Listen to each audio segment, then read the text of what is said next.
Dalam kitab Filipi pasal yang ketiga ayat yang ke-10 dituliskan, "Yang ku kehendaki ialah mengenal Dia dan kuasa kebangkitannya dan persekutuan dalam penderitaannya, di mana aku menjadi serupa dengan Dia dalam kematiannya." Ketika kita belajar menanggulangi kehidupan kita untuk semakin selaras dengan firman, maka pada gilirannya area keinginan-keinginan dalam hidup kita akan mulai diekspos olehnya. Dengan demikian, kita akan mulai tahu area-area mana saja yang harus dibereskan. Belajarlah menyerahkan keinginan-keinginan kita itu ke dalam tangan Tuhan, sehingga hanya tersisa satu keinginan, yaitu mengenal Dia dan apa yang menjadi kuasa kebangkitannya bagi kita. Saat itu, apa yang menjadi kerinduannya akan mulai berbicara dan mempengaruhi hidup kita. Saya mendapati kerinduan Daud untuk membangun baitnya, 1 Tawarikh 17 ayat 1-15, adalah hasil dari Daud bertekun menyingkirkan berbagai keinginan-keinginan tidak akurat dari dalam dirinya sendiri. Dan lewat terbangunnya persekutuan yang semakin intim dengan Bapa, Daud mulai bisa menangkap kerinduan hati Bapa, yaitu bersekutu dengan umatnya di muka bumi ini.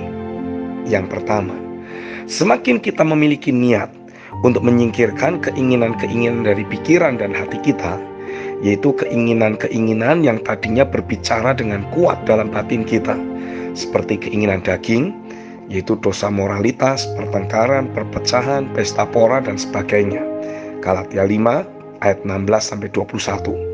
Keinginan tubuh, berbagai jenis kecanduan, keinginan mata, keinginan telinga, dan berbagai keinginan akan hal-hal duniawi, entah itu berupa kesuksesan, ambisi, dan lain-lain.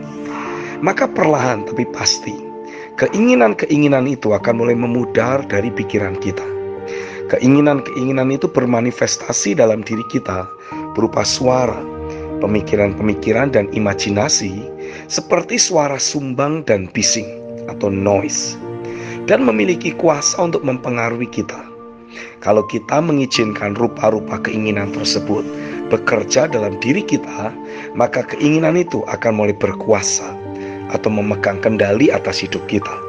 Sebaliknya, sekali kita ambil keputusan untuk mulai menyelaraskan frekuensi pikiran kita dengan terus men-setting pikiran kita lewat memperkatakan firman dan mengimajinasikan firman, membangun logika ilahi bahwa kita telah mati bagi dosa dan hidup bagi Allah, Roma 6 ayat 11, maka dosa benar-benar tidak berkuasa lagi di dalam tubuh kita yang fana, Roma 6 ayat 12. Saat itulah suara sumbang atau noise akan mulai memudar dan hilang dari pikiran kita.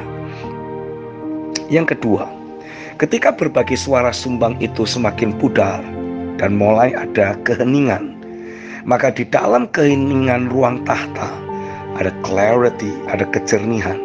Kita bisa mulai mendengar apa yang menjadi suaranya, His voice. Itu tanda kita telah berhasil men-setting pikiran kita selaras dengan firman. A. Bangun persekutuan dengannya secara tekun setiap hari. Belajarlah menjadi seorang penyembah dalam kehidupan sehari-hari, baik lewat doa maupun penyembahan. B. Penyembahan tidak hanya berupa aktivitas kerohanian saja, namun juga lewat aktivitas sehari-hari yang kita lakukan. Jika selama ini kita berpikir bahwa melakukan pekerjaan dan aktivitas sehari-hari itu hanya untuk kita, sekarang mulai setting dalam pikiran kita bahwa apa yang kita perkatakan dan kita lakukan, kita melakukan semua itu bagi Tuhan. Itu adalah ibadah yang sejati. Roma pasal yang ke-12 ayat yang pertama. Kitab Kolose pasal 3 ayat yang ke-17 mencatat, "Dan segala sesuatu yang kamu lakukan dengan perkataan atau perbuatan, lakukanlah semuanya itu di dalam nama Tuhan Yesus, sambil mengucap syukur oleh Dia kepada Allah Bapa kita." C. Saat kita sudah mulai membuang keinginan-keinginan yang tidak akurat itu, perlahan tapi pasti kita mulai menangkap apa yang menjadi kerinduan hati Tuhan. Saya mengalami ketika kita sulit memahami isi hati Tuhan, ada jalan bagi kita, yaitu dengan cara menangkap firman yang dilepaskan oleh Bapa Rohani. Sadari bahwa firman tersebut bukanlah pengajaran atau khotbah biasa, namun di dalamnya sudah terkandung settingan tentang isi hati Tuhan yang menyatakan apa yang menjadi kerinduan hatinya. Jika kita bisa menangkapnya lewat bertekun dalam pengajarannya, somehow kita akan mulai bisa dengan lebih cepat menangkap apa yang menjadi kerinduan hati Tuhan. Mungkin awalnya kita merasa tidak ada minat, karena sepertinya tidak ada sangkut pautnya dengan hidup kita. Namun ketika kita mulai terus membangun persekutuan dengannya, kita pun akan mulai mengadopsi apa yang menjadi kerinduan hatinya. Dan saat itulah apa yang menjadi keinginannya akan mulai menjadi keinginan kita. Amin.